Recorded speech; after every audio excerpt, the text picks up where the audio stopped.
Hello, everyone. Welcome to Slash Film Daily. Today's Friday, November 15th, 2024. On today's episode of the show, we're going to be talking about Sean Baker's newest movie, Anora, and presenting an interview with writer-director Sean Baker. My name is Ben Pearson. I'm an editor at slashfilm.com, and I'm joined on today's episode by Slash Film editor Jacob Hall. Hello, hello. All right, apologies for not having an episode yesterday. We're kind of ramping up the number of articles that we publish at Slash Film, so our responsibilities at the site have us stretched a little thinner than usual, so I just kind of dropped the ball yesterday. But I'm very excited, Jacob, to finally talk to you about this movie because I was actually planning on running Bill Bria's interview with Sean Baker today, even though I hadn't had a chance to see the film yet, just because it's been several weeks since that interview was conducted, and I was kind of resigned to just waiting until this movie finally hit streaming to watch it because it just looked like the rollout was never going to make it to my area in Northeast Florida. But thankfully, I happened to check my local listings and see that it had expanded to a theater close enough to me where I could go see it. So I watched it last night. I know you reviewed this at a Fantastic Fest and you called it the best movie of the year. With a little distance, what do you think about Anora? Or do you still stand by that proclamation? Well, since I saw Fantastic Fest, people always talk about the film festival bubble, about how people have ecstatic reactions at a festival, then a more muted reaction later. I don't necessarily think that's always true, but it is a phenomenon that does exist. But I've seen Anora 3 times now, and it's the best film of the year. So, Wow. Okay. All right. So I want to talk to you sort of broadly about it, and then we can get into spoilers. So just to kick things off, I need to hear before you do that. What do you agree? Did you love it as much as I did, or did you like it? I would love to know your basic opinion going into this. I think it's the funniest movie of 2024. I'm not, I don't know, because it's such a whirlwind of a film that I literally just saw it last night, like pretty late in the night, and then woke up and haven't done anything yet. So I'm still kind of processing the movie, and in the coming days, it might rise up my personal rankings, but like just on a gut level, I think there are a couple movies that I liked a little bit more than this one this year. So I'm not fully ready to anoint it with that same level of praise, but I do think it's a great movie. I think it's my favorite of Sean Baker's movies by far. Because I was actually like on the outside looking in when it comes to the Florida Project, which I know like everyone in the world loved. And I was just kind of like, there was something about that movie that didn't quite land for me. But yeah, I liked it a lot. I just don't know if I'm like fully head over heels in love with it. But I will say I laughed so much throughout this movie that it was kind of a real joy to watch, despite being a little bit of a bummer of a movie in some ways. So what did you think about like the tone of the film? Yeah, the tone is really interesting, and interesting to describe as a bummer because the more I watch it, the more uh, optimistic of a film I think it is at the end. Because there's the main character, Anora, who, for those who don't know, this movie's about a a sex worker played by Mikey Madison who elopes with one of her clients, this extremely wealthy, very young Russian son of an oligarch, essentially, and about the fallout when his very wealthy billionaire family figures out about this marriage and tries to take it apart. And what happens from there is, I don't want to spoil how it rolls out because it is not what you expect it is, and the trailers do a good job of not selling the best parts of the movie. Um, but the tone is, it is dark at times because this is a film about, how we're all pawns of billionaires. That's literally everybody in this movie is doing a job, and everybody in this movie is being screwed by the person above them. Sometimes Mhm. literally, sometimes figuratively. But this film is full of people, of workers, sex workers, menial job workers, people in various positions of authority or non-authority. Everybody in this movie is at the whim of somebody else, and nobody's having a good time because of it. And that's a dark thought. It's very much a mirror being held up to, a world where everybody's lives are overtaken by their jobs. Their jobs define their existences, and their boss defines their happiness.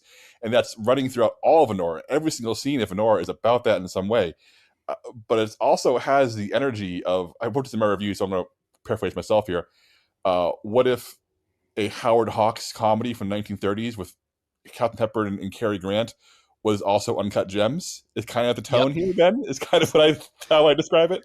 Yeah, 100%. And that's my favorite part of the movie. Like the sort of madcap tone and the manic energy that this film has is just incredible and kind of it gave me life, so to speak. Like I was just like feeding on the movie's energy in such an entertaining way.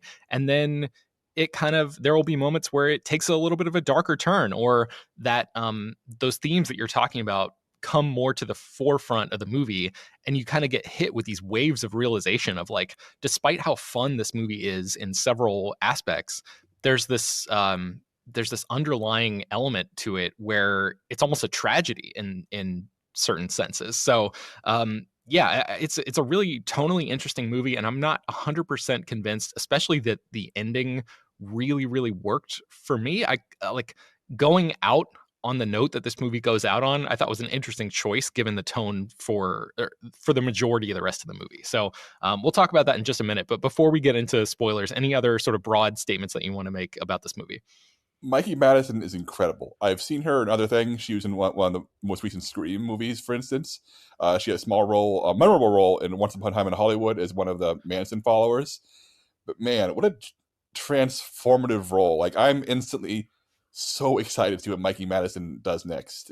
Just the entire film is built around her, and she's surrounded. This movie has no big names in it. She's the biggest name. Even then, she's not really a really known commodity.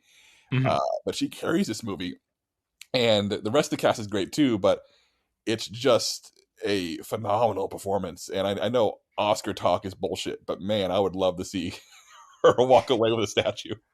Yeah, and speaking of Oscars, like what I've been hearing for weeks, if not months at this point, is that this movie is like one of the front runners for Best Picture, if not the front runner. And just walking out of the theater with my wife on the way back to the car, I was like, I just can't imagine a world where that wins Best Picture. It's just so, it would be such an unusual Best Picture winner. But this is not an awards And podcast. we're living in a reality where Oppenheimer, Everything Everywhere All at Once, and Parasite all won Best Picture. So who knows, Ben? They've been getting it right every so often in the past 5 years.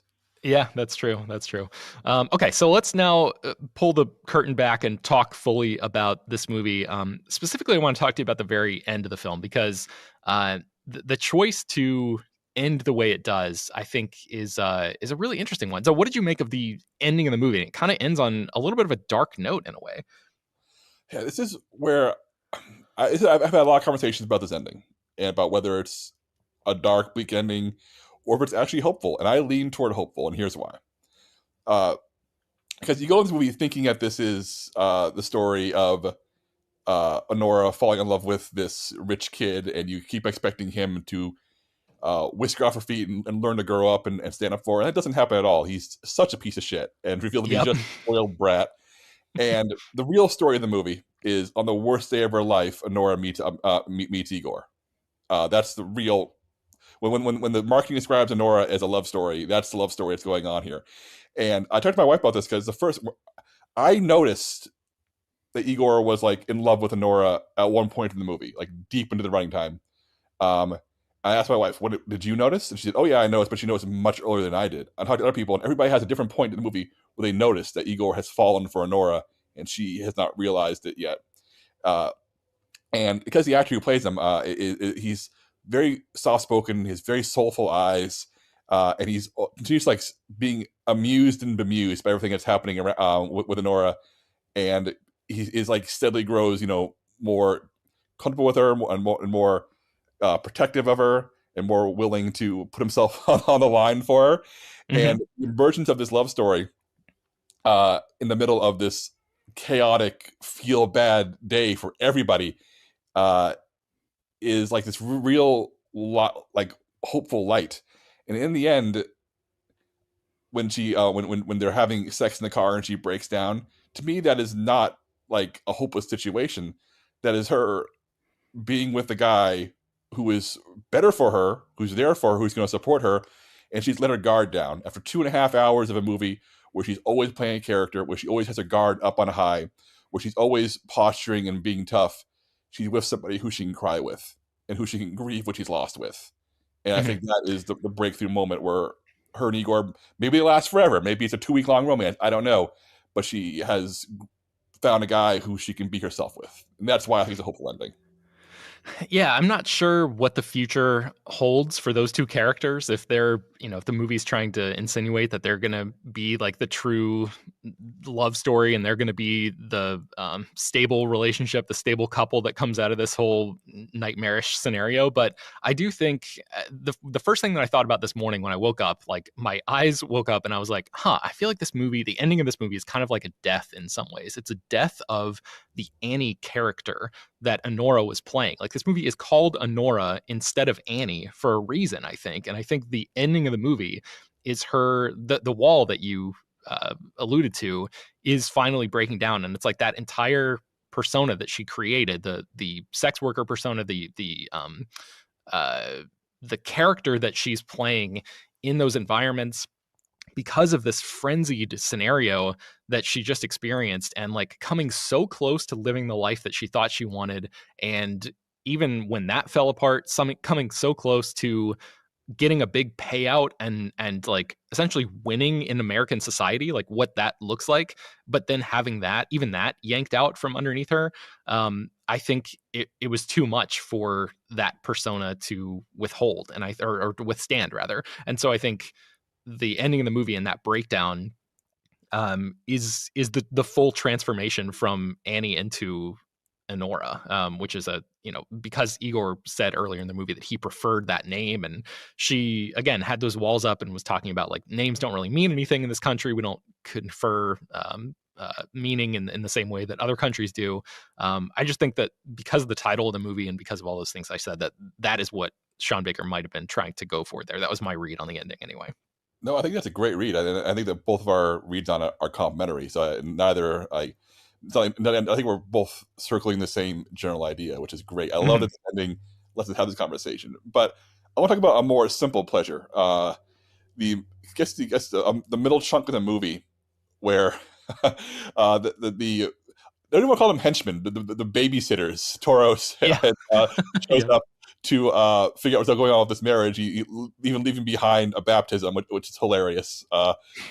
It's this middle sequence of just long, extended physical comedy where Honora thinks she's in physical danger around guys who aren't playing the harmer, but everybody's misreading the situation, which leads to just this escalation of madcap physical insanity. Maybe the funniest sustained 25 minutes of anything this year.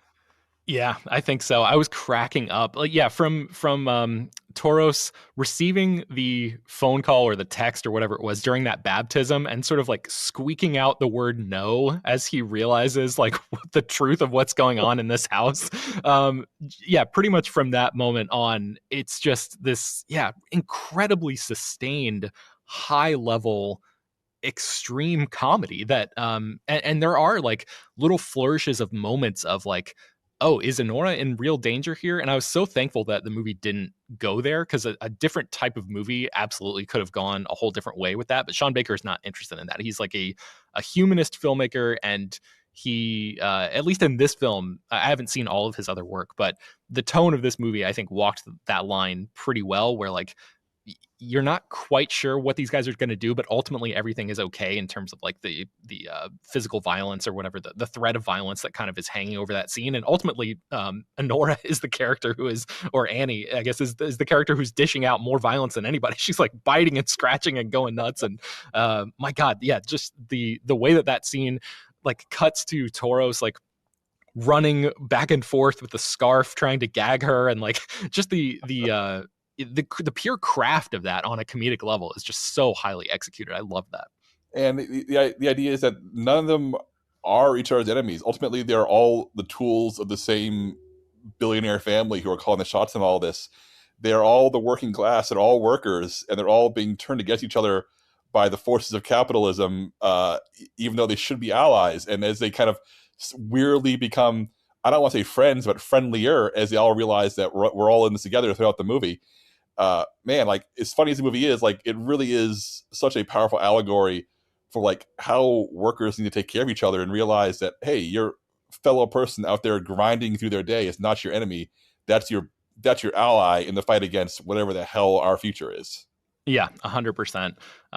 The courtroom scene is another high comedy moment that I just wanted to highlight real quick. A shout out to everyone who was involved in that. It was just like the way the judge is handling the what's his name, Vanya character being completely drunk in the courtroom, and how that scene ends with like him like literally laying on a table and like basically being like extracted from that scenario. Man, just the physical comedy and the writing and the sort of little improv, or what seemed to me to be like improv moments in that. It's just a really, really great stew that Sean Baker has stirred up for us. So yeah, despite like some of my maybe qualms with the way that the movie handles the roller coaster ride of those tonal switches, I think the highs are so incredibly high that it's just a super entertaining movie above anything else for me. Yeah, I mean, sometimes we're guilty as film critics or film writers or whatever of thinking this movie's too fun to be great. But Anora is not only great but so much fun. Like for a 2.5 hour long movie, that's about has such a dark material floating through it. It really is the best time I had in the movie theater this year. Just it's such a great. It made me remember. Like sometimes you got to remember why am I doing this? Why Mhm. am I in this career? Why do I like movies so much? Why has this become a portion of my life? I guess that's just the nature of when, in our case, when movies become your job, it becomes like it starts to feel like work.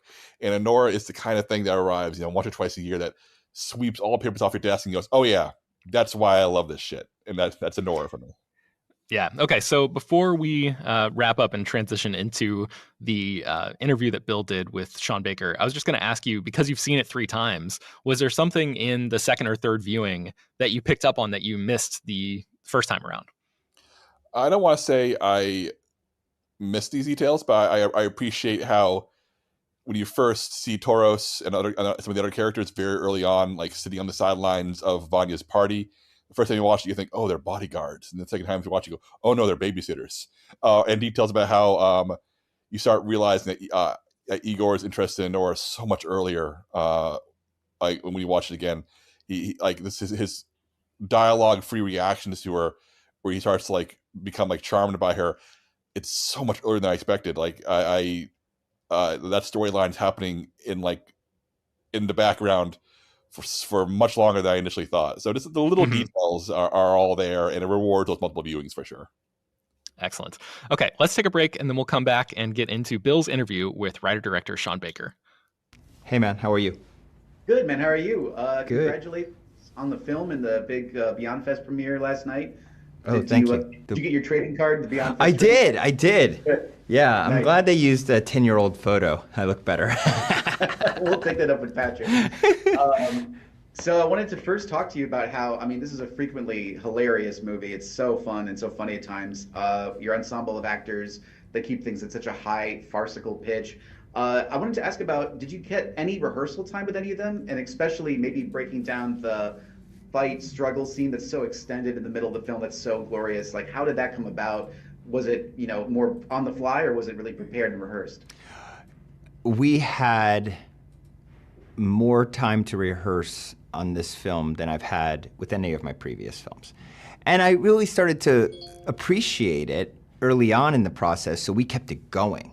And we made sure, there were many reasons. I just wanted to make sure we were always, there had to be a flow to every scene, so we had to make sure we nailed it before starting to roll the camera because we're shooting film. So the rehearsals were very important and also just very informative. I was working with my entire main cast, and most of my supporting cast were seasoned, trained professionals, which is very kind of different from my previous films where I like to mix it up. In this case, everybody came from years of experience, and so they were really wonderful at giving me alternative takes, something different with every take. I was just amassing gold every day from these amazing actors. So to answer your question, yes, a lot of rehearsal, which also allowed us to do little rewrites on set and massage areas, to make them work better. And then also, yeah, the set pieces that it required stunts or action, they were calculated. They were very choreographed. for many reasons. For example, the home invasion scene, I needed it to take place in real time. So I had to be covered so that there won't be any continuity errors. And then on top of that, there was stunt work, and it could be dangerous, especially when my lead actors, Mikey and Yura, say we want to do our own stunts. So, and I, as a director, that's wonderful. I mean, I'm seeing their faces as they're performing these very scary stunts. But we had a stunt coordinator there, obviously, and a double ready to jump in case they couldn't do it. But my God, watching that for the first time was so. For me, it was shocking because I'm talking about especially that one wide shot where they come around the couch and Yura grabs Mikey and they fall back and the lamp goes and then she kicks the vase. There's just so much chaos in that one moment that I didn't fully realize until we were rolling the camera, because we had to, the way we rehearsed it was in quarter speed. You're going in slow motion just to show the path and what's going to happen. But then you're rolling and it's happening, and I was just incredibly impressed by them. It's so impressive. It's such a beautiful moment. Thank you. So many of your films involve characters who are either sex workers themselves or thinking of becoming one. You yourself have publicly advocated for the destigmatization and decriminalization of sex work. Yes. While making Anora, was there anything new that you discovered about sex workers in their world? Do you think things have improved or gotten worse, stayed the same? Where do you think that's at in terms of our society right now? There have been slight improvements. I mean, the very fact that now we're, using a new term, sex work is basically something that's come about in the last few years. I mean, before that we would, use terms like prostitution and others. But this blanket umbrella term, I think, really helps in many ways. And then also, to answer your question about what I've learned, every film that I've covered on sex work is like a different aspect of sex work. So in this case, this lap dance club, very foreign to me, and I had to learn the mechanics of that world. And that particular club allowed us to spend time there. We would spend time there with Mikey, many a nights, just observing, watching, and then she was actually shadowing some of the dancers to really understand the interactions with clients and how everyone is different. Each one is different, and these young women in that situation, in that world, they have a lot. It's hard work. It's really hard work. They have to approach one of the men at the club or have the men approach them, and within seconds, read that person and figure out what they have to do, almost on a psychological level, to put that person at ease, and then try to make some money from that person. It all has to happen in seconds. So in many ways, a lot of these, I think a lot of these young dancers working in an environment like that are psychiatrists, psychologists to a certain degree. Yeah. Oh, absolutely. Yeah. And then on that same vein, what in your view do you think would help Hollywood stop being, unfortunately, so bad at tackling stories from stigmatized groups like sex workers, but also trans folks, those in poverty, disabled, which you obviously do in your films? I think it's really just about approaching the representation in a more respectful way. And what I mean by that is, let's stop with the caricatures, number one. Let's use, meaning employ, sex workers as consultants. It's their stories, it's their voice. You need to have them involved with this when you're doing this sort of thing. And then lastly, these characters should be human. They should be three-dimensional, fully fleshed out, and so that the audience can connect and identify and root for. And what that means is a fully fleshed out human that isn't sanctified, isn't put on a pedestal. They have flaws, they make mistakes like all of us. And when we see that, when people outside that world see that, they really see themselves. So I think that's the way to go about doing it. I love to hear that's absolutely, I agree 100%. Oh, cool. one of the things that delighted me personally as just a film nerd is seeing in the credits a special thanks credit to Jess Franco and Soledad Miranda. Yeah. Thank you. I love that. I love that. It's Part of that. I mean, what was it? Just the vibe of their films together that inspired you in this, or was it something more specific? yes, and well, specifically, there is that red scarf that comes from Yeah, Vampire Lesbos, in which Soledad yeah, Miranda wears it, and that prop becomes part of her character. Well, and that's what we were doing with Annie. We were making that red scarf in a very important prop that is more than just a prop. It signifies in many ways her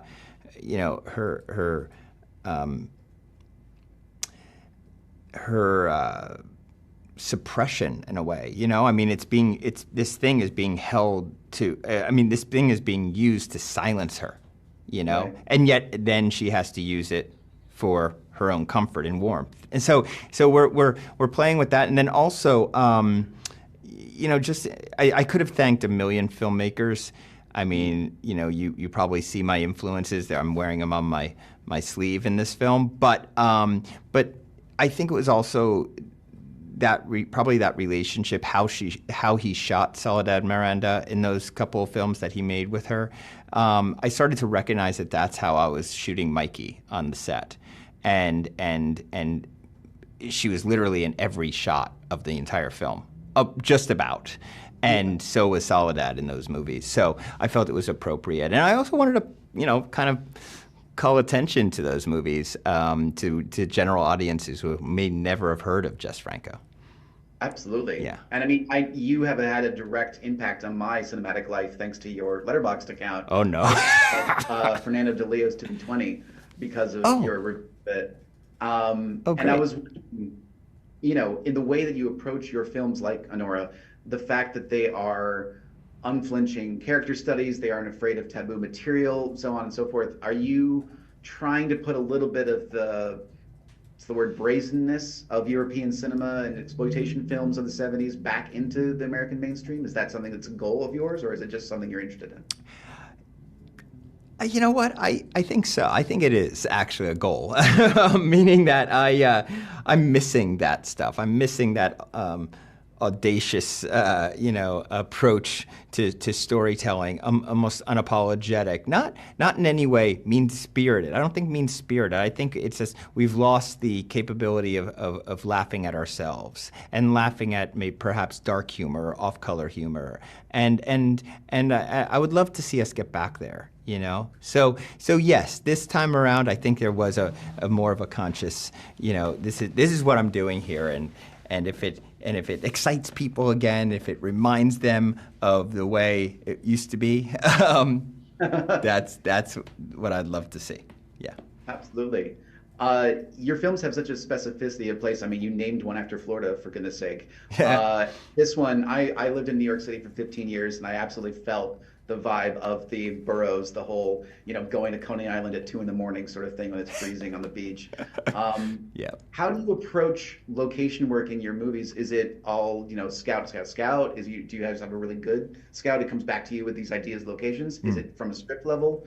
It starts with the script, and obviously I have to be familiar with the area, start to get familiar with the area, whether that's before or during, pre-production, us living in the Brightwater Towers where Eager lives in the film, and really soaking in the environment, spending time in the environment, getting to know locals, and then of course when we're actually in production, shooting on location, trying my best, taking a cue from Scorsese and Taxi Driver not to geographically cheat, though with cinema you sometimes have to, you're forced, but try not to. And then what else was I gonna say about that? What was your actual question? Sorry, I had a little more it's there. about what is the process? Because obviously it sounds like you start from a script level, it's in your mind already. Yeah. But do you employ a lot of scouting, or is it more like Yes, thank you. That's it. Yeah, Yeah. my location scout. He's amazing. Location manager, Ross Broder.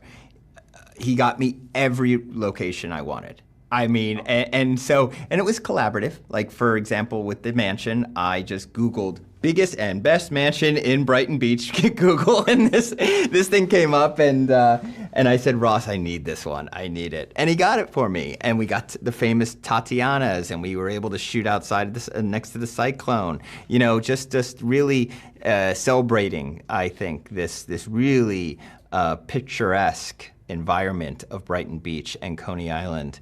And so yeah, it's through the script stage, it's through working with my wonderful location manager, and then also it's while we're in production, really throwing our actors into real establishments, real restaurants, having them interact with real people on the street. I think that's what really brings it all together.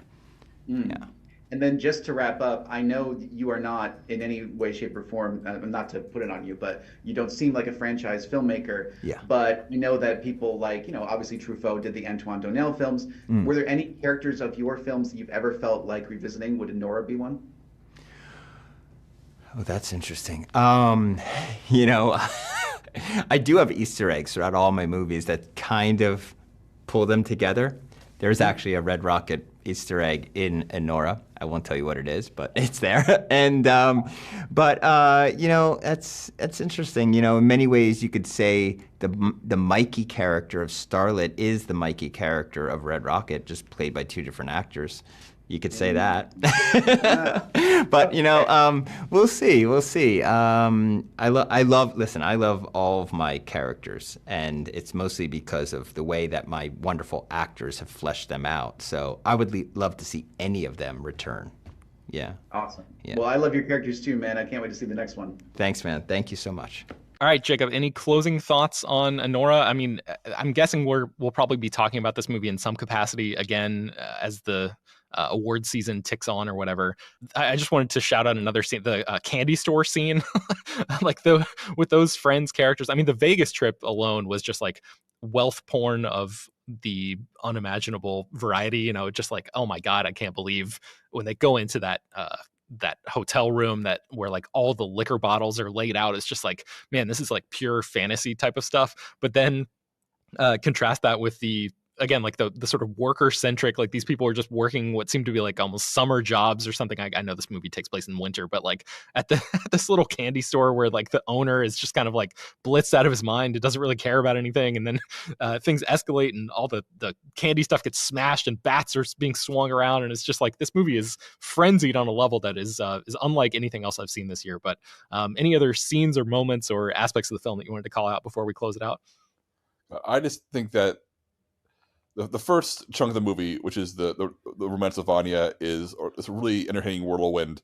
But once the main cast are all together, Vanya's escaped, and Mikey and Anora and these three guys are crowded into an SUV. It gets increasingly horrible. It gets full of puke. It gets messed up. And it just becomes this the most unlikely like New York City One Night in Hell comedy, and I just like the trailers do not sell it as being that, and I'm so glad they didn't, because it was such a pleasant surprise to see that, oh, this is what the movie is. It's about these four people trapped in an SUV going on just an absolute horrible manhunt, and I loved it so much.